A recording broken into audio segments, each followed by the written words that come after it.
Hi everyone, we're alright? Yeah? Yeah, okay. Right, so I'm Andrew, thanks for having me. I'm the founder of MadeBrave. I don't know if many people know MadeBrave. There's a wee show of hands for who's heard of MadeBrave. We've done our job right, yeah? Some, yeah, okay, good. I'm a photographer and a designer. That was my sort of skill set.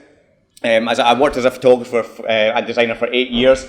Previous to, 3 years ago, I left my job and this little guy here was 2 weeks old. I had literally £1,000 in my bank, nothing else, and I thought, what a bloody good time to leave my job and start your own business. It was kind of the whole man thing. I was like, I've got a baby, I need to provide, and I need to do something. So I just left, to become a freelance designer, really. And I thought I could probably earn a wee bit more than I was on at the time and see what I could do. So I kind of went for it. And my mate gave me a space in his crappy little office. You can actually see my wee baby's little basket thing there, so he used to kind of sit behind me when I was doing my work. But around 3 years on, I now have what we call a full service digital creative agency. So we've got 24 full-time staff, and it's been completely organic growth in that 3 years. So I've not taken investment, I've not borrowed any money. It's just been a lot of hard work and a lot of grey hairs appearing on my face. So, my agency now, we do everything, design, branding, social media, video, literally anything you would need to market a product or a service. We moved down to a new studio down in Bridgeton in the East End of Glasgow. It looks a lot like my bedroom would look like if I was single. It's kind of like a playground for the eye, and that's what I like to think.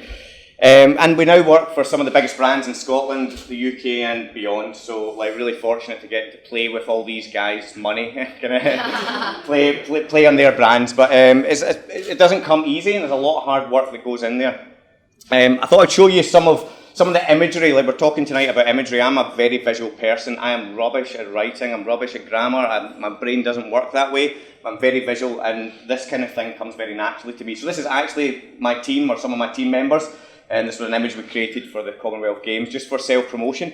So we've been very, very big on promoting ourselves because my ethos is kind of like that a lot of agencies and a lot of designers tend to do, they kind of forget that you're the best, you can use yourself as the best example to show others what you can do for them. So I spent a lot of time and a lot of kind of money doing all this stuff. So this is like a standard team photo for MadeBrave. I'm down here with a Nerf gun. That's the MadeBrave chopper, we take that out sometimes. And this is some of our social content. So again, we try and produce great content every day. And I didn't even try and contrive this when I was doing it. As a photographer, when I was starting my company, I started documenting what I was doing. So I was taking photos. And at that point, 3 years ago, I hadn't really thought about, well, there's business here in social media, but people started to follow us, and we're now in a similar situation. We've got over 20,000 followers online, and this is like a standard first day photograph at MadeBrave, so that's someone's first day. We get these kind of mad photos, and this is Chris, our sort of very handsome female there. But we've got loads of this kind of stuff, and we produce a lot of it every day. It takes a lot of time, a lot of effort. This is Daisy. This is another first day photograph for Daisy. My wee boy that you saw on the first slide, he's kind of grown up through the stages of MadeBrave. In 10 years' time, I'm going to have the most awesome blog, because I'll have him growing up right the way through the 10 years. And there's me and baby Richard grandson there, so we've even got a MadeBrave hoverboard. But again, we spend a lot of time, a lot of effort, and the great thing for us now is that, when I put a job up for a graphic designer or for someone to come to my company, I've got no shortage of CVs. We just did a job interview there, or a round of recruitment, and we had over 150 CVs for designers. And we get all sorts of abundance of strange CVs coming in. We had we had someone dressed as the Mad Hatter arrived at our studio, complete full dress, with a bottle with someone's CV in it. We had a 2-year-old the other week there, came in with a box with a Mr. Potato Head in it, literally a 2-year-old. We get all sorts of amazing stuff, and it's because we've sort of built that culture, and and when you put that out on the internet and you show what you're doing, then people know the right sort of customers for my agency are attracted to me, and the right sort of employees are attracted to me as well. So it makes my job much easier. So again, just a few more of our these are all staff members that you see in these, so it's everyone's bought into the journey with me. So on the topic tonight was what makes a great image, and I thought often we all see it's a very consumer world today, and we see advertisements everywhere. We're all on our phones, you're on your phones just now, there'll be adverts popping up, and you see these amazing images, and sometimes we don't know what goes in behind them and how do these images appear. So what I thought I would do was show you a couple of examples of some images that we've produced for people. I'm going to give you an idea of the sort of time frames that we create them in, and then a little bit about how we do that. So one of my clients are Springbank. I don't know if there's any other whiskey buffs in the room, but I love whiskey, right? Probably too much. And Springbank are an amazing little distillery out in Campbelltown. They're the smallest and oldest family-owned distillery in Scotland. They've got amazing products. And they came to us, they had a website they hadn't really touched for years, and they'd never done any photography. And I persuaded them to allow us to go out and shoot at Springbank. So first of all, what we had to do was we had to tell that story so that you, as a consumer, if you're going to like buy into Springbank or read about them, you can get a feeling for what they were about. And the amazing thing for me was when you went out to Springbank, the guys there, they work there every day, and so they didn't see the magic around them. But I think when you try and capture that, it's sometimes very difficult. So this shot here has got about 4 lights in it off camera, and there's a like grading on it, which is kind of like where Instagram gets their filters idea from, you know. But all these, like this picture up here, that's actually my hands, right? And I always love this about advertising and about all these kind of things, is that you look at this and you go, oh, that guy, he must have worked there for ages, he's been so hard. In that image, I literally took my hands on the ground, rubbed them in the dirt to make them look dirty. I had a diesel, it was a pair of diesel jeans I had on, so there was a wee diesel mark in there, so we had to Photoshop that out. But, you know, I think when you see the final results for these, you get like, you can already see and sense what Springbank is about. And you can start to get like a flavour for what they're trying to get across as a brand. Now, I'm going to skip on a wee second here. So, when we went out to see Springbank, this was the kind of quality of the shots that they had on their website. So we said to them, look, we're going to build you a new site. The image is very important these days. So we would like to reshoot all this kind of stuff for you and redo it. So this is like a typical retouch shot. So this is a finished shot of what you would see when you go online to Springbank's website, social media, etc. And I'm going to show you today just about how we get from, like, this is what they had before, this is the actual shot, how it's shot in the studio, and then this is what you see as a consumer when you walk into a shop. So I'm going to talk you through that. So we shoot this in the studio. These 2 black columns here are 2 bits of black rolled up paper. They're literally there to try and give us this edge on the bottle, because without that there'd be nothing. You can kind of see it there, we're kind of missing a little part of it. We then take that image, as you can see there, with very subtle change there, but we've colour corrected it, and that's generally done a lot of the time with our eye to make sure it looks like the actual product that we're selling. We then mask out all that information that we don't need. We then, as you can see, like if you watch the top half of the bottle, so we've cleared up all those lines. So we've kind of evened everything out to give those beautiful little highlights there, beautiful little edges on there, and then we've realigned the label in the shot, which was slightly off. We then, if you look at the very bottom of the bottle now, that's what a bottle looked like when we all pick up a beer bottle or a whiskey bottle, but that's not what you want to see, and it's kind of, there's a lot of information there that we don't want, so it takes a bit of time, we tidy that up, and it kind of almost looks like nectar now. And then what we've added in there are some other highlights and other little marks just to kind of give us that definition. We then add in and enhance those highlights to give us a bit of pop, a bit of contrast, and you can see there on the name, like very much when you're doing any product-based stuff, this is obviously important, this is part of like their product, it tells the name. And so we've kind of dropped in some highlights so we can see that a little bit further. We then add in some reflections and shadows at the base there. You see that down at the bottom. So we can now see our beginning image that was shot straight off the camera and our finished image. And then that kind of shoot there would maybe take 2 or 3 days in our studio of retouching. And for Springbank, when we launched the site, we had, I think it was about 11 bottles in total. We ended up actually being able to use parts of the same bottle throughout, but just having to change like the white areas. And then all the different labels, we didn't design the labels, my agent didn't do that. They're actually an amazing thing about Springbank, that when I was up there and I was having a meeting with them, I was over in Campbelltown, we're having a meeting, the postman came in, and oh, hello Jimmy, how's it going? And Jimmy came in, his wee envelope, they opened the envelope, and I was watching, and they pulled out a paper label for Springbank, and it was all hand-drawn in pencil. And I was like, what's that? Oh, it's just our new label. I was like, what?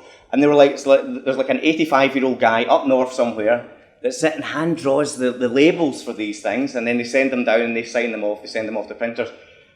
And I was like, why is this not on the internet? Like, we need to be filming, documenting this. This is like magic. But they're right in there, so they don't see it. So they need agencies and people like me to kind of see that and kind of help them show it off. So with all the labels here, we didn't actually photograph them. We actually got the artwork files for these, and then we comped them up in Photoshop. So all the detail shots you see here, this is just all faked to look like paper and to look like the foil, etc. So that's Springbank. Flavorly is, I don't know if there's anyone here, Flavorly? Yeah, a couple of people, yeah. So Flavorly is my brother's company. At just about the same time I was starting MadeBrave, I met my brother for the first time. Right now, I'm not going to start crying or anything. I was adopted at birth, and I met my brother a few years ago. And his name's Ryan, he's from Edinburgh. And I met Ryan and I was like, what are you doing? He's like, oh, I'm about to start a business. And I was like, oh, I've just started a business. I'll brand your business. So I created I created Flavorly.com for him. Ryan's now gone on. He's been on Dragon's Den a couple of weeks ago. If you look that up, you'll see him on there. And he's now got a fantastic business and like tons of subscribers to it. So essentially what Ryan does is he sends, you pay 20 quid a month or thereabouts and you get beer delivered to your house, craft beers. And they also do like a food version, but he needed images, again, to kind of, when he launched his business, he launched it on the back of a Groupon deal. And for that Groupon deal, he needed an image. And so we had a day to produce this image for Ryan. So he kind of sent us the beers over and we were like, right, what we're going to do, we need to come up with an idea. So as you can see, this looks fantastic. It wasn't shot in the middle of summer. It was shot in a little kitchen in my old studio, which was really small at the time. So the brick wall in the background, we literally popped these up, a couple of soft boxes, and we pathed out the items, so took away the brick. We then placed in our background, and the great thing about this style of photography when you're retouching things is that, you know, when this comes to summer, I can put a summer image, when it's winter, I can put a winter image, and so on and so forth, and you can theme things up. So if you've got a brand or you're trying to promote images, this is a nice way to be thinking. So we've put our background in, but the problem this causes in this image is that our light source is directly in the centre here, and we can see our highlight is here. So if you imagine like your light has got to be in over here, so this doesn't look natural to the eye. So we've shaded down the side there just to help with this highlight being over here. We've then, if you can see that there, like through the glasses, all those glasses would be transparent. So all we have done is essentially taken, if you imagine the bottom, from the background, we've taken a little area and we've pasted it in behind here and dropped the opacity of that down. We've then added a flare through the bottle, through the pint in the middle, just to kind of bring that through. And there was a bit of detail there that we didn't have on the box at the time that was going to be on the next run, so we put that in. We've then cast a shadow at the front there to help that light at the background just feel more real. And then you can see there we've faked in another highlight down the side, so it now feels like it's been lit from the background and a light source at the front. Then we've colour graded it, same as putting a filter on Instagram or any of these platforms, just to give it that feel that we wanted. We want a really warm summer sun, kind of sunset type feel. And then last of all, we wanted this item here to pop a wee bit, so we just added a wee bit of contrast in the highlights. So again, there's our image, and there's where we got to. And that was shot in a day and kind of retouched in just about a day, or under a day, I think. And that's where it was shot. So that was my old studio. We were down in South Block at the time, which is the Merchant City, and we didn't have much space down there. But you've got to work in the environment that you have and see what you can do with that. And then this was another image. We went on to shoot a lot of this kind of flat lay style for Ryan. We do that a lot for our own brand, MadeBrave. It's a really good, effective way of creating images these days. It's quite easy for anyone, really. Essentially, you don't need studio lighting to do this kind of stuff.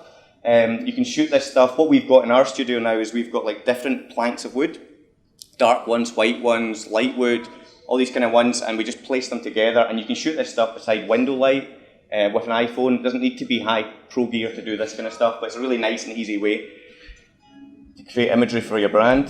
This was another client of ours called Scott Direct. A lot of these kind of like outdoorsy types company or tool-based companies are in a difficult position because they they've got access to the same imagery all the time. So Bosch or whoever will give them images that they can use to market themselves, but they all have those same images, so how do you differentiate? So this client had a load of different services and they wanted a way of visualizing those, but we thought with the budget they had, there's no way we can create or we can go out and shoot all these things in the actual place. So we worked out a rough kind of scamp of what we wanted to shoot or what we wanted to achieve. We then found Shutterstock, literally Shutterstock or iStock Photo or any of these places, found images that gave us the scene that we wanted, and then we set these up in the studio. Now, because we knew what our background images were, we could work out our perspectives for our shots here to make sure everything lined up. And then, obviously, our final shot here is a composite of all those elements. And then this is another 4 of the images from that same shoot. So these items at the front, people, these people were shot on the same day. They were all shot on the same day, and the background, obviously, we couldn't go and get a bulldozer, we couldn't do these things, so these are stock, but it looks, you wouldn't even think twice if you saw that, you'd think that was actually been taken outside. This one again here, this is shot in the studio, the background is placed in, but you're having to think about the different light you're in, so this is in direct sunlight, so it's much harder light, you can see the shadows are much harder. You've got to be thinking about these types of things when you're doing this. So that's me, I'll not bore you anymore, but hopefully you got something out of that, and again, when we're doing questions, I'll be happy to take any. Okay, thanks.